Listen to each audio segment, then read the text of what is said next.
Il est le dernier Conseil des ministres de l'année 2021. Mais comme toujours, il n'a pas pris ses quartiers ce mercredi au palais présidentiel sans s'assurer que ce qu'il a de spécifique ne lui ferait aucunement défaut conformément à sa marche. Ce qui nécessite qu'à cette session, l'on parte des mesures générales aux mesures individuelles en passant par les communications sans oublier les divers. À cet égard, c'est à profusion que les décisions ont été prises. Comme à chaque fois, l'objectif visé par le chef de l'État, le président Alassane Ouattara et les membres du gouvernement est de permettre aux populations de réussir à se tirer d'affaire face au train-train quotidien auquel elles sont confrontées. Le premier choix quant à l'essentiel de ces mesures à retenir s'arrête sur l'ordonnance portant code postal. Elle fait cas de l'ouverture du secteur de la poste à la concurrence. Le Conseil a adopté une ordonnance portant modification de l'article 103 de la loi du 10 octobre 2013 portant Code des postes ainsi que son projet de loi de ratification. Cette ordonnance fixe la date de l'ouverture à la concurrence du service postal universel à 7 ans après l'attribution de la première licence d'exploitation du service postal universel. Ainsi, l'ouverture de la concurrence du service postal universel sera effective à compter du 8 mars 2025. Ce monopole résiduel de 3 ans, tel qu'accordé à la Poste de Côte d'Ivoire, devrait permettre à cette société d'État de financer en partie le service postal universel et rétablir son équilibre financier. Une autre ordonnance, elle a été cette fois prise par le Conseil au titre du ministère de l'Emploi et de la Protection sociale relativement au Code du travail. Au titre du ministère de l'Emploi et de la Protection sociale, en liaison avec les ministères concernés, le Conseil a adopté une ordonnance modifiant et complétant les dispositions de la loi du 20 juillet 2015 portant Code du travail ainsi que son projet de loi de ratification.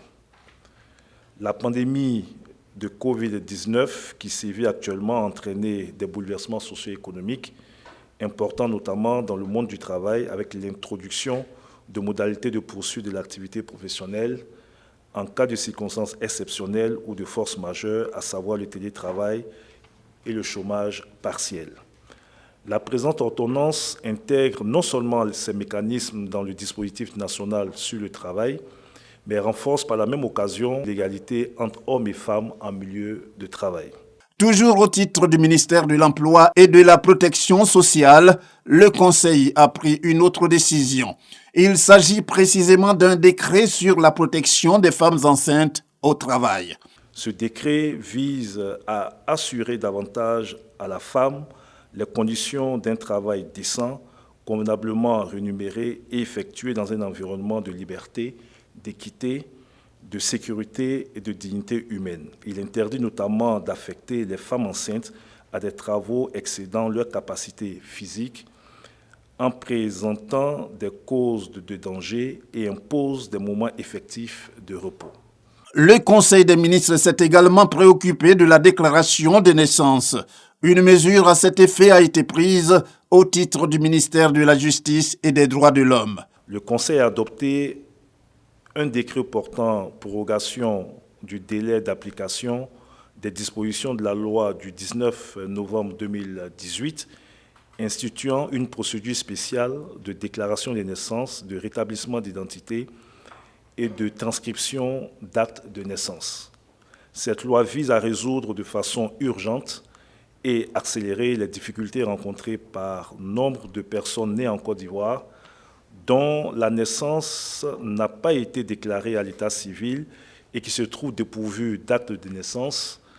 Elle vise également à régler les cas de personnes qui utilisent des actes de naissance faux ou qui ne peuvent plus justifier de leur état civil, faute de pouvoir se procurer une copie de leur acte de naissance.